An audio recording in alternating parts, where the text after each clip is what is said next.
Dear students, welcome to 101.5 FM Akashvani Kannur.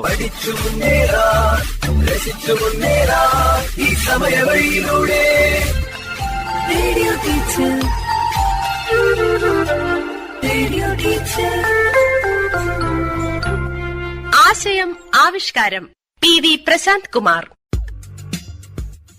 Dear students, 2024 മാർച്ചിൽ SSLC പരീക്ഷ എഴുതുന്ന എല്ലാ കുട്ടികൾക്കും വിജയാശംസകൾ.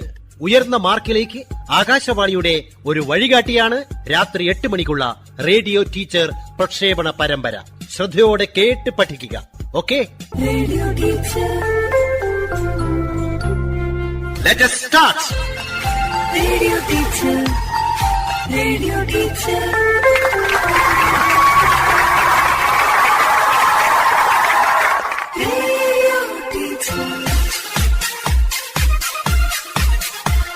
ഇതാ ക്വിസ് മാസ്റ്ററായ ടീച്ചർ സ്വയം പരിചയപ്പെടുത്തുന്നു. ഒപ്പം വിവിധ സ്കൂളുകളിൽ നിന്നും ക്വിസിൽ പങ്കെടുക്കാനെത്തിയ ടീം അംഗങ്ങളായ 10ാം ക്ലാസ് വിദ്യാർത്ഥികളും. ആകാശവാണി കണ്ണൂർ നിലയത്തിന്റെ റേഡിയോ ടീച്ചർ എന്ന ക്വിസ് പ്രോഗ്രാമിലേക്ക് എല്ലാവർക്കും സ്വാഗതം. ഇന്നത്തെ വിഷയം ഫിസിക്സ് ആണ്. ഇന്നിവിടെ പങ്കെടുക്കാൻ 5 ടീമുകൾ എത്തിച്ചേർന്നിട്ടുണ്ട്. നമുക്ക് ടീം അംഗങ്ങളെയും ഓരോരുത്തരെയായി പരിചയപ്പെടാം. ആദ്യം ഞാൻ എന്നെ പരിചയപ്പെടുത്താം. ഞാൻ തളിപ്പറമ്പ് മൂത്തേടത്ത് ഹൈസ്കൂളിലെ ഫിസിക്സ് അധ്യാപകനാണ്. പേര് KV പ്രദീപ് കുമാർ. ഇനി നമുക്ക് ഓരോരോ ടീമിനെയായി പരിചയപ്പെടാം. Team A. എൻ്റെ പേര് കൃഷ്ണേന്ദു പി. എൻ്റെ പേര് ജായിസ. ഞങ്ങൾ GHSS പാലയാട് സ്കൂളിൽ നിന്നും വരുന്നു. Team B. എൻ്റെ പേര് നിവേദ്യ രകേശ്. എൻ്റെ പേര് പ്രാർത്ഥന NK. നമ്മൾ രണ്ടുപേരും GHSS പള്ളിക്കുന്ന് സ്കൂളിൽ നിന്ന് വരുന്നു. Team C. എൻ്റെ പേര് അയന MK. എൻ്റെ പേര് കൃഷ്ണനന്ദ MK. ഞങ്ങൾ രണ്ടുപേരും GHSS ചേലോറയിൽ നിന്ന് വരുന്നു. Team D. എൻ്റെ പേര് പ്രസ്വിദസ് നാരായണൻ. എൻ്റെ പേര് അഭിഷേക് TV. ഞങ്ങൾ രണ്ടുപേരും AVS GHSS കരുവള്ളൂരിൽ നിന്ന് വരുന്നു. Team E. എൻ്റെ പേര് രശ്വന്തൻ. എൻ്റെ പേര് നിഹാൽ കൃഷ്ണ. നമ്മൾ രണ്ടുപേരും ചെമ്പിലോട് HSS നിന്ന് വരുന്നു. നമ്മൾ 3ാം റൗണ്ടിലേക്ക് പ്രവേശിച്ചിരിക്കുകയാണ്. ആൻസർ കുറച്ച് വിശദീകരണം ആവശ്യമുള്ളതായിരിക്കും. ഓരോ ചോദ്യത്തിൻ്റെ ഉത്തരത്തിന് 10 സ്കോറാണ് ലഭിക്കുക. ചോദ്യം ടീം എയോടാണ്. ന്യൂക്ലിയർ അപകടങ്ങളിൽ നിന്നും രക്ഷ നേടാൻ സ്വീകരിക്കേണ്ട ഏതെങ്കിലും 2 മുൻകരുതലുകൾ പറയുക. ഇനി 2 precautions to face nuclear hazards. സുരക്ഷിതമായ കെട്ടിടങ്ങളിലേക്ക് മാറി നിൽക്കുക. സേഫ്റ്റി പ്ലേസിലേക്ക് മാറുക. അപായ സൂചന മനസ്സിലാക്കി മാറി നിൽക്കുക. അപായ സൂചനകൾ ലഭിക്കുന്നതാണ് ഗവൺമെന്റിൽ നിന്നോ മറ്റ് സ്ഥാപനങ്ങളിൽ നിന്നോ. അത് ശരിക്കും മനസ്സിലാക്കി മാറി നിൽക്കുക. ആദ്യം പറഞ്ഞ ഉത്തരവും രണ്ടാമത്തേത് ഏകദേശം സെയിം ആണ്. സേഫ്റ്റി പ്ലേസിലേക്ക് മാറുക എന്നുള്ളതാണ്. വേറെ എന്തെങ്കിലും പറയാനുണ്ടോ? ഒന്നുകൂടെ. അധികാരികളുടെ നിർദ്ദേശങ്ങൾ പാലിക്കും. ശരി ഉത്തരമാണ്. ടീം എക്ക് 10 സ്കോർ ലഭിച്ചിരിക്കുകയാണ്. എന്തൊക്കെയാണ് പ്രിക്കോഷൻസ് എടുക്കേണ്ടത്? Shift out to safe places. സുരക്ഷിതമായ സ്ഥലത്തേക്ക് മാറി നിൽക്കുക. Strictly follow the directions from the concerned authorities. Government അധികാരികളിൽ നിന്നും ലഭിക്കുന്ന നിർദ്ദേശങ്ങൾ കർശനമായി പാലിക്കുക. Observe the symbols showing the nuclear radiations and behave accordingly. Nuclear റേഡിയേഷൻസുമായി ബന്ധപ്പെട്ട സിംബലുകൾ, അടയാളങ്ങൾ ശ്രദ്ധിക്കുക. Reduce the density of population in places likely to experience nuclear hazards. Nuclear hazards, അപകടങ്ങൾ ഉണ്ടാകാൻ സാധ്യതയുള്ള സ്ഥലങ്ങളിൽ താമസിക്കുന്നത് ഒഴിവാക്കുക. അവിടുത്തെ പോപ്പുലേഷൻ കുറക്കുക. ഇത്രയും പ്രിക്കോഷൻസ് നമുക്ക് എടുക്കാവുന്നതാണ്. ഇനി അഥവാ ന്യൂക്ലിയർ എന്തെങ്കിലും അപകടത്തിൽ പെട്ടുപോയാൽ പൊട്ടാസ്യം അയഡൈഡ് പോലുള്ള ടാബ്ലറ്റ് കഴിക്കാവുന്നതാണ്. അല്ലെങ്കിൽ അയഡിൻ കൂടുതലുള്ള ഭക്ഷണം കഴിക്കാവുന്നതാണ്. അടുത്ത ചോദ്യം ടീം ബിയോടാണ്. കേരളത്തിൽ വേലിയോർജം അത്ര പ്രായോഗികമല്ല. Tidal energy is not exploited in Kerala. Why? Pass. Team B pass ചെയ്തിരിക്കുകയാണ്. Team C. കേരളത്തിലെ വേലിയേറ്റോർജം 1 മീറ്ററിലും താഴെയാണ്. അതുകൊണ്ട് അവിടെ വേലിയേറ്റോർജം ഉപയോഗപ്രദമല്ല. Very good. നന്നായി ആൻസർ പറഞ്ഞു. Since the rise in water due to high tide is less than 1 metre. കേരളത്തിൽ വേലിയിറക്കം ഉണ്ടാവുന്നുണ്ട്. പക്ഷേ അത് 1 മീറ്ററിലും കുറവാണ്. ഒരു 4-5 മീറ്റർ ഉയരത്തിലുണ്ടായാൽ മാത്രമേ ഈ വേലിയേറ്റം കൊണ്ടുള്ള വെള്ളത്തിൻ്റെ വരവും പോക്കും ഉപയോഗപ്പെടുത്തി നമുക്ക് വൈദ്യുതി നിർമ്മിക്കാൻ സാധിക്കുകയുള്ളൂ. അപ്പോൾ ടീം ബിക്ക് സ്കോർ ഇല്ല. ടീം സി പാസ് ചെയ്ത് ലഭിച്ചതായതുകൊണ്ട് ടീം സിക്ക് 5 സ്കോർ ലഭിക്കുകയാണ്.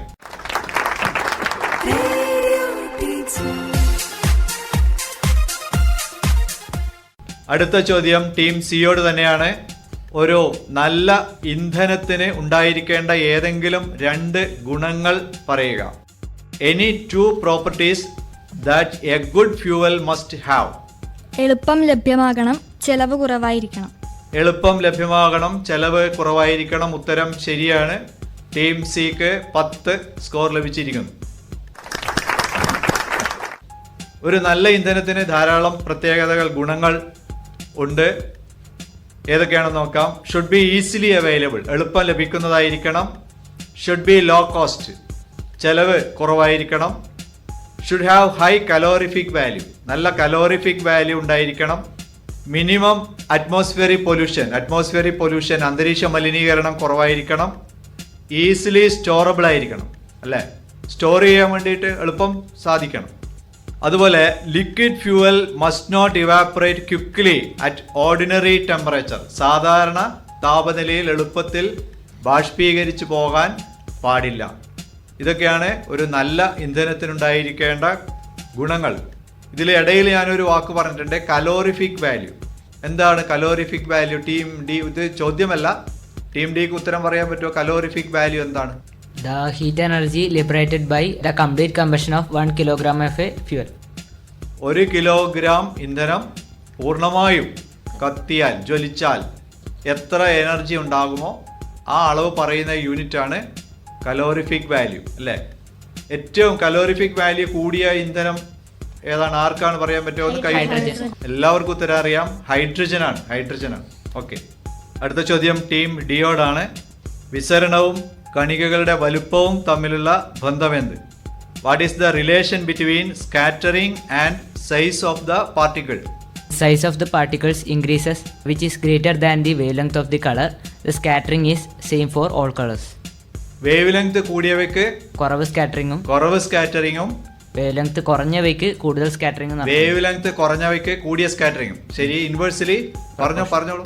ഇൻവേഴ്സ്ലി പ്രൊപ്പോർഷണൽ ആണ്. അതായത് വേവ് ലെങ്ത് കൂടിയത് ഏത് കളറാണ്? റെഡ് ആണ്. റെഡിന് സ്കാറ്ററിംഗ് കുറവാണ്, വയലറ്റിന് സ്കാറ്ററിംഗ് കൂടുതലാണ്. ടീം ഡി കറക്റ്റ് ആൻസർ ആണ് പറഞ്ഞിരിക്കുന്നത്. ടീം ഡിക്ക് 10 സ്കോർ ലഭിച്ചിരിക്കുകയാണ്.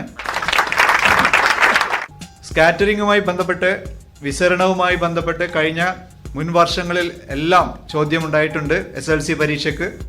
അതുകൊണ്ട് ഈ ഭാഗവും ഒന്ന് ശ്രദ്ധിച്ച് പഠിക്കേണ്ടതാണ്. ആകാശത്തിന്റെ നീല നിറത്തിന് കാരണം, അതുപോലെ രാവിലെയും വൈകുന്നേരങ്ങളിലും സൂര്യൻ ചുവപ്പ് നിറത്തിൽ കാണപ്പെടുന്നത്, ഇതൊക്കെ സ്കാറ്ററിംഗുമായി ബന്ധപ്പെട്ടിട്ടുള്ള കാര്യങ്ങളാണ്. അന്തരീക്ഷത്തിലൂടെ സൂര്യപ്രകാശം കടന്നു വരുമ്പോൾ അന്തരീക്ഷത്തിലെ പാർട്ടിക്കിളിൽ, കണികകളിൽ സൂര്യപ്രകാശത്തിലെ വയലറ്റ്, ഇൻഡിഗോ, ബ്ലൂ ഈ നിറങ്ങൾക്ക് കൂടുതൽ സ്കാറ്ററിംഗ് സംഭവിക്കുന്നത് കൊണ്ടാണ് അന്തരീക്ഷത്തിന്, അല്ലെങ്കിൽ നമ്മുടെ ആകാശത്തിന് നീല നിറം ഉണ്ടാവുന്നത്. അതുപോലെ ആകാശത്തിൻ്റെ വൈകുന്നേരങ്ങളിൽ സൂര്യൻ ചുവപ്പ് നിറത്തിൽ കാണപ്പെടുന്നതും, ചുവപ്പിന് തരംഗദൈർഘ്യം കൂടുതലായതുകൊണ്ട് വിസരണം കുറവാണ്. അതുകൊണ്ട് ദീർഘദൂരം അന്തരീക്ഷത്തിലൂടെ സഞ്ചരിച്ചു വരുമ്പോൾ ബാക്കി വരുന്ന നിറങ്ങളൊക്കെ സ്കാറ്ററിംഗ് സംഭവിച്ച്, വിസരണം സംഭവിച്ച് നഷ്ടപ്പെടും. ബാക്കിയുള്ളവയിൽ പ്രാമുഖ്യം ചുവപ്പിനും ഓറഞ്ച്, യെല്ലോ ഇവയ്ക്കാണ്. ഇവയുടെ ഒരു സംയോജിത രൂപമാണ് നമ്മൾ വൈകുന്നേരങ്ങളിലും രാവിലെയും സൂര്യൻ ചുവപ്പ് നിറത്തിൽ കാണപ്പെടുന്നത്. ഓക്കെ അല്ലേ? അടുത്ത ചോദ്യം ടീം ഇയോടാണ്. ഒരു കുട്ടിക്ക് കണ്ണടയ്ക്ക് വേണ്ടി ഡോക്ടർ എഴുതി കൊടുത്ത കുറിപ്പടിയിൽ -2D എന്ന് എഴുതിയിരിക്കുന്നു. ചോദ്യം മനസ്സിലായില്ലേ? ഡോക്ടറുടെ പ്രിസ്ക്രിപ്ഷനിൽ, കണ്ണടയ്ക്ക് വേണ്ടി കൊടുത്ത പ്രിസ്ക്രിപ്ഷനിൽ 2 കോളം ഉണ്ടാവും. ആ 2 കോളത്തിലും -2D എന്നാണ് എഴുതിയിരിക്കുന്നത്. ഇത് ഏതൊക്കെ കാര്യങ്ങളെയാണ് സൂചിപ്പിക്കുന്നത്?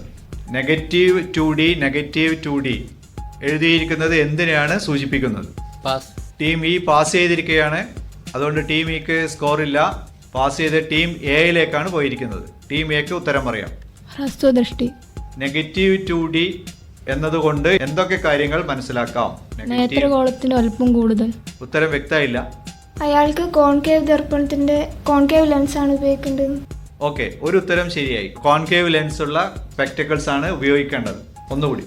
ഹ്രസ്വദൃഷ്ടി ഉള്ള ആളാണ്. ഹ്രസ്വദൃഷ്ടിയുള്ള ആളാണ്.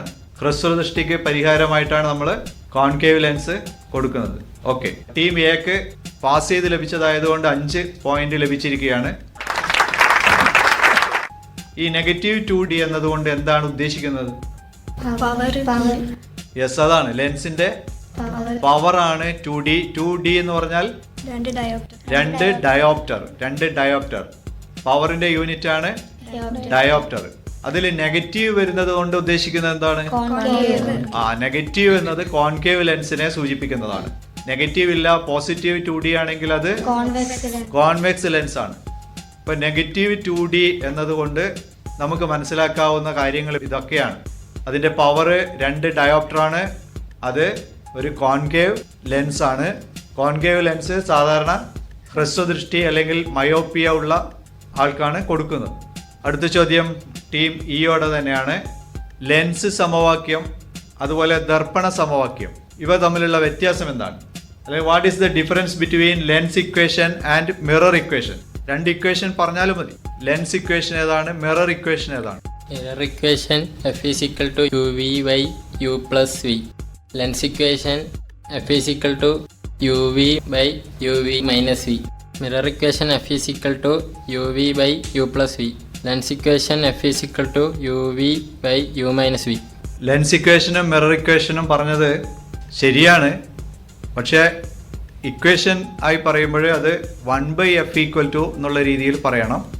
അതിൽ നിന്നും ഡിറൈവ് ചെയ്ത് വന്നതാണ് നിങ്ങൾ പറഞ്ഞ F = എന്നുള്ളത്. കുഴപ്പമില്ല, ടീമിക്ക് 10 മാർക്ക് തരാം.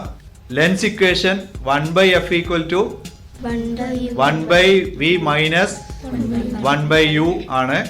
Mirror equation 1/F = 1/U plus 1/V ആണ്. പരീക്ഷയ്ക്ക് ഇവ തമ്മിൽ മാറിപ്പോകാൻ സാധ്യതയുണ്ട്.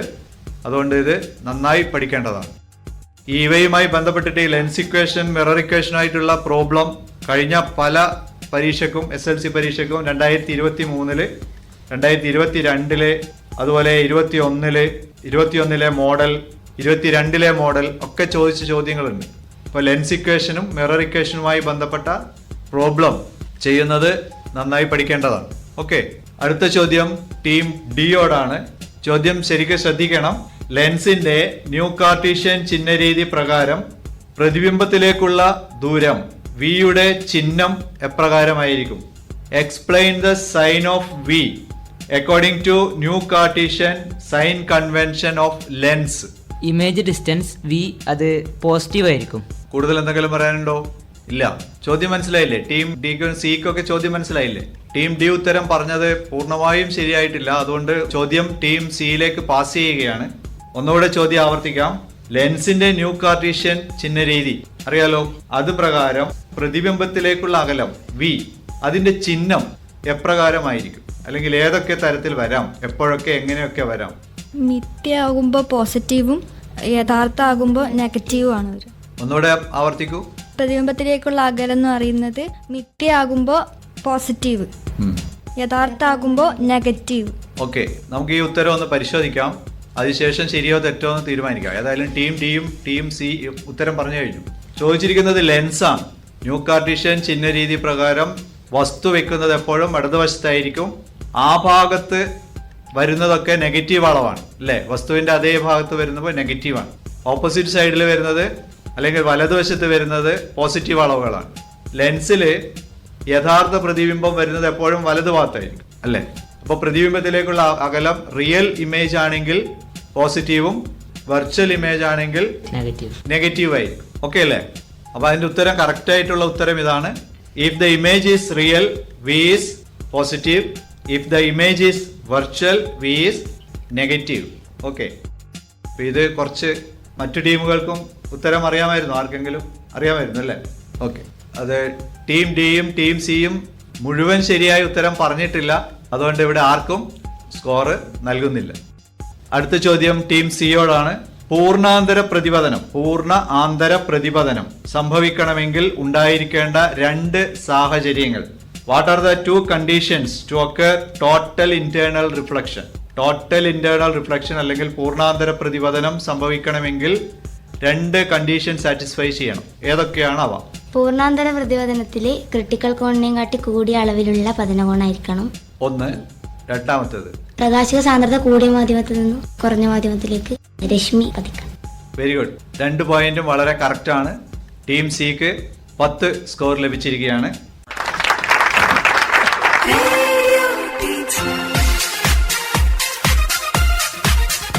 രണ്ട് കണ്ടീഷനാണുള്ളത്.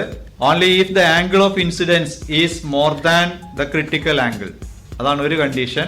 Only if the ray of light passes from a medium of higher optical density to a medium of lower optical density. ഈ 2 കണ്ടീഷൻ സാറ്റിസ്ഫൈഡ് ആയെങ്കിൽ മാത്രമേ ടോട്ടൽ ഇന്റേണൽ റിഫ്ലക്ഷൻ സംഭവിക്കുകയുള്ളൂ.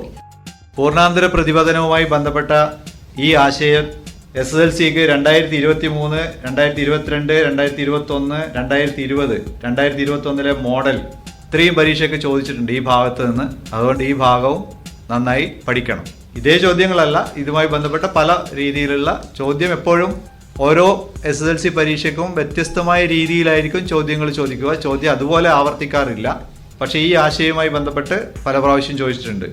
ഇതിൽ അടുത്ത ചോദ്യമല്ല, വാട്ടറിന്റെ ക്രിട്ടിക്കൽ ആംഗിൾ എത്രയാണെന്ന് ടീം ബിക്ക് അറിയാമോ? വാട്ടറിൻ്റെത് 48.6 ആണ്. ഗ്ലാസിൻ്റെത് ടീം എക്ക് അറിയാമോ? 42 ഡിഗ്രി. 42 ഡിഗ്രി, 42 ഡിഗ്രിയാണ്. ഇതും കൂടെ ഒന്ന് ഓർത്തു വെക്കണം. വാട്ടറിൻ്റെത് 48.6 ഡിഗ്രിയാണ്.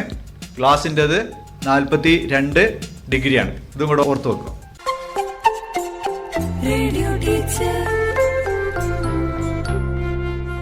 അടുത്ത ചോദ്യം ടീം ബിയോടാണ്. ഗോളീയ ദർപ്പണത്തിലും ലെൻസിലും ആവർത്തനം കണക്കാക്കുന്നതിനുള്ള സമവാക്യത്തിൽ വ്യത്യാസമുണ്ട്. അതെന്താണ്? What is the difference between the equations to calculate magnification in spherical mirrors and in lenses? ഇത് രണ്ടിന്റെയും മാഗ്നിഫിക്കേഷൻ കാൽക്കുലേറ്റ് ചെയ്യുന്ന ഇക്വേഷനിൽ ചെറിയൊരു വ്യത്യാസമുണ്ട്. എന്താണ്? ഓരോ ഇക്വേഷൻ പറഞ്ഞാലും മതി. മിററിൽ m -v/u, lens m +v/u. Very good. Correct answer ആണ്. മിററിൽ നെഗറ്റീവ് v/u ആണ്, എങ്കിൽ ലെൻസിൽ v/u ആണ്. മറ്റൊരു ഇക്വേഷൻ കൂടിയല്ലേ, m = hi/ho. അത് രണ്ടിനും സെയിം തന്നെയാണ്. ടീം ബിക്ക് 10 പോയിന്റ് ലഭിച്ചിരിക്കുന്നു. അടുത്ത ചോദ്യം ടീം എയോടാണ്. ദർപ്പണവുമായി ബന്ധപ്പെട്ട ചോദ്യമാണ്. ഒരു കോൺകേവ് ദർപ്പണത്തിൽ നിന്നും 40 സെന്റിമീറ്റർ അകലെയായി ഒരു വസ്തു വെച്ചപ്പോൾ അതിന്റെ വക്രത ആരത്തിൽ പ്രതിബിംബം ലഭിച്ചുവെങ്കിൽ ദർപ്പണത്തിന്റെ ഫോക്കസ് ദൂരം എത്രയായിരിക്കും? When an object is placed 40 centimeter away from a concave mirror, an image is formed at its center of curvature. Then what is the focal length of the mirror? Use Cartesian sign convention. Cartesian ചിഹ്ന രീതി കൂടെ പ്രയോഗിച്ചിട്ട് വേണം answer പറയാൻ വേണ്ടി. ഒരു concave ദർപ്പണത്തിൽ നിന്ന് 40 centimetre അകലെയായി ഒരു വസ്തു വെച്ചു. അപ്പോൾ അതിന്റെ പ്രതിബിംബം വക്രതാ കേന്ദ്രത്തിലാണ് ലഭിക്കുന്നത്. അങ്ങനെയാണെങ്കിൽ ആ ദർപ്പണത്തിന്റെ ഫോക്കസ് ദൂരം എത്രയായിരിക്കും? ചിഹ്നം കൂടി പറയണം. ടീം എ ചോദ്യം പാസ് ചെയ്തിരിക്കുകയാണ്. ഉത്തരം പറയാൻ ടീം ഇക്ക് ഒരു അവസരം ലഭിച്ചിരിക്കുന്നു. ടീം ഇ ഉത്തരം പറയുക. +20. +20 അല്ല. നമുക്ക് ഈ ചോദ്യത്തെ ഒന്ന് അനലൈസ് ചെയ്യാം. ദർപ്പണം ഏതാണ്? Concave mirror. കോൺകേവ് മിററിൽ നിന്ന് 40 സെന്റിമീറ്റർ അകലെ വെച്ചിരിക്കുന്നു അല്ലെ? ഒബ്ജക്റ്റ് വെച്ചിരിക്കുന്നത് എവിടെയാ? 40 സെന്റിമീറ്റർ അകലെ. അത് യു അല്ലേ? അത് പോസിറ്റീവ് ആയിരിക്കുമല്ലോ. വക്രതാ കേന്ദ്രത്തിലാണ് ലഭിച്ചിരിക്കുന്നത് അല്ലെ? വക്രതാ കേന്ദ്രം എന്ന് പറഞ്ഞാൽ ഏതാ അക്ഷരം നമ്മൾ സൂചിപ്പിക്കുന്നത്? സിയിലാണ് ലഭിച്ചിരിക്കുന്നത്. അപ്പോൾ ആലോചിച്ച് നോക്കുക, സിയിൽ പ്രതിബിംബം ലഭിക്കണമെങ്കിൽ വസ്തു എവിടെയായിരിക്കണം? സിയിൽ തന്നെ ആയിരിക്കണം. അപ്പോൾ സിയിൽ പ്രതിബിംബം ലഭിക്കണമെങ്കിൽ വസ്തുവും സിയിൽ തന്നെ ആയിരിക്കണം. വസ്തുവിലേക്കുള്ള ദൂരം 40 സെന്റിമീറ്റർ എന്ന് പറഞ്ഞിട്ടുണ്ട്. അപ്പോൾ വസ്തുവിലേക്കുള്ള ദൂരം 40 സെന്റിമീറ്റർ ആണെങ്കിൽ ഇമേജിലേക്കുള്ള ദൂരവും 40 സെന്റിമീറ്റർ തന്നെയല്ലേ? അപ്പോൾ അത് വക്രതാ കേന്ദ്രത്തിലും ആയിരിക്കുമല്ലോ. അപ്പോൾ അതിന്റെ വക്രതാ കേന്ദ്രത്തിലേക്കുള്ള അല്ലെങ്കിൽ വക്രതാ ആരം എത്രയാണ്? 40 സെന്റിമീറ്റർ ആണ്. പക്ഷെ അത് നെഗറ്റീവിന്റെ ഭാഗത്തേക്കല്ലേ വരിക. അപ്പോൾ അതിന്റെ പകുതി, വക്രതാരത്തിന്റെ പകുതി ആയിരിക്കുമല്ലോ ഫോക്കസ് ദൂരം. അപ്പോൾ 40 സെന്റിമീറ്റർ ആണ് വക്രതാരമെങ്കിൽ 20 സെന്റിമീറ്റർ ആയിരിക്കും അതിന്റെ ഫോക്കസ് ദൂരം. പക്ഷേ കാർട്ടീഷ്യൻ പ്രയോഗിക്കുമ്പോൾ അതെന്താണ്? പോസിറ്റീവ് ആണോ? നെഗറ്റീവ് അല്ലേ? ഇടതുവശത്തേക്കല്ലേ അത് തിരിഞ്ഞിരിക്കേണ്ടത്. അപ്പോൾ -20 ആയിരിക്കും ഫോക്കസ് ദൂരം. അപ്പോൾ 20 എന്ന് പറഞ്ഞത് കൊണ്ട് പകുതി മാർക്ക് കൊടുക്കും. ടീം ഇക്ക് 5 മാർക്ക്. മൂന്നാമത്തെ റൗണ്ട് ഇവിടെ അവസാനിക്കുകയാണ്. മൂന്നാമത്തെ റൗണ്ട് അവസാനിച്ച് കഴിയുമ്പോൾ ഓരോ ടീമിനുമുള്ള സ്കോർ എത്രയാണെന്ന് നമുക്ക് നോക്കാം. മൂന്നാമത്തെ റൗണ്ട് അവസാനിച്ചപ്പോൾ ടീം എയുടെ സ്കോർ 15.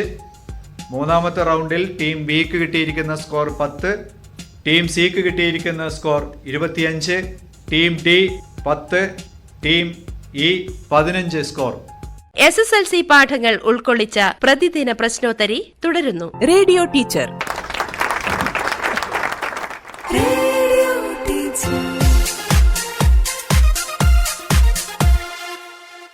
ഇനി നമുക്ക് അടുത്ത റൗണ്ടിലേക്ക് പോകാം.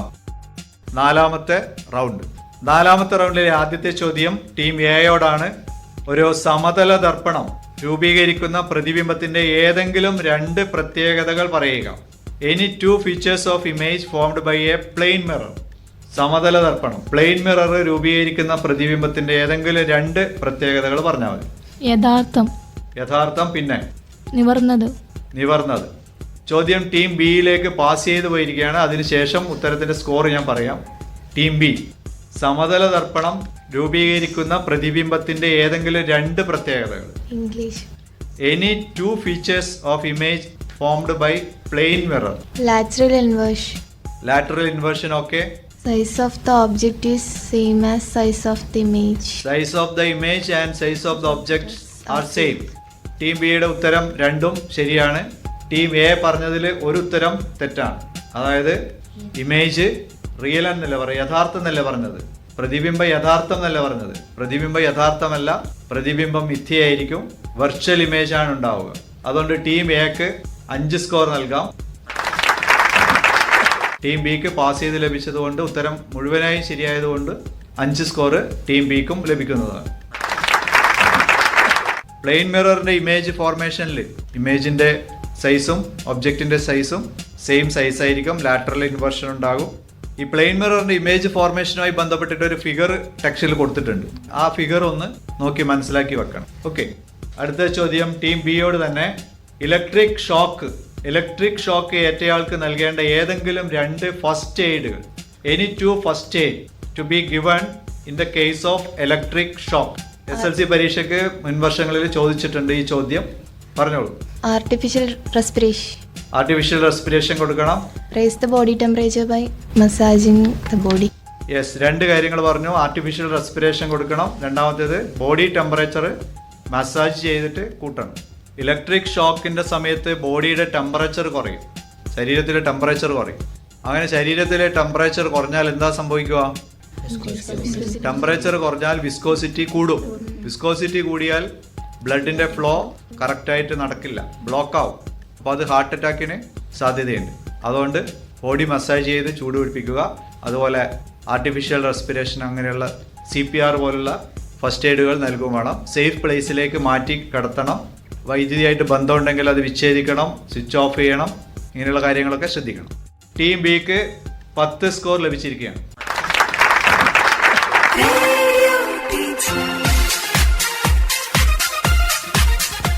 അടുത്ത ചോദ്യം ടീം സിയോടാണ്.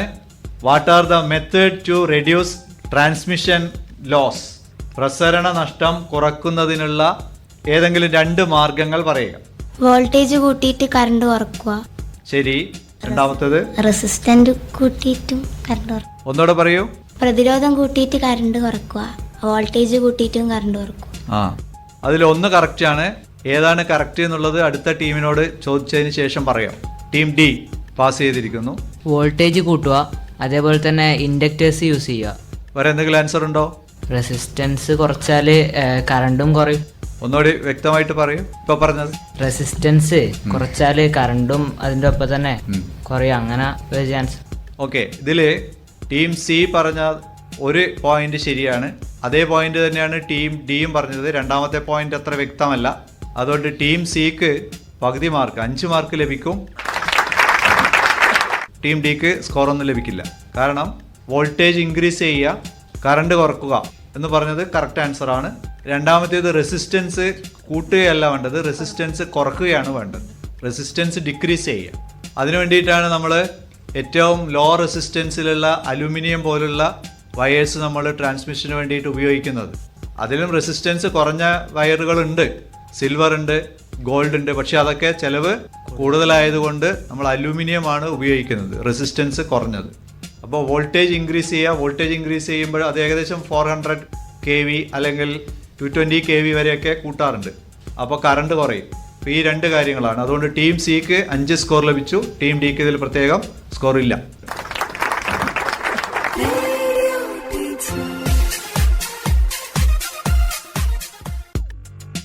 നാളെ ഇതേ സമയം ഭൗതികശാസ്ത്ര പ്രശ്നോത്തരി 3ാം ഭാഗം. Quiz master KV Pradeep Kumar, physics അധ്യാപകൻ Moothedath higher secondary school, Taliparamba. അവതരണം ആകാശവാണി കണ്ണൂർ. ആശയം ആവിഷ്കാരം PV പ്രശാന്ത് കുമാർ. നിർവഹണ സഹായം AK Ratheesh, Kavithanath, Sreekala Biju, Jyothi Rajeev, Sanjana Ramakrishnan. Radio teacher.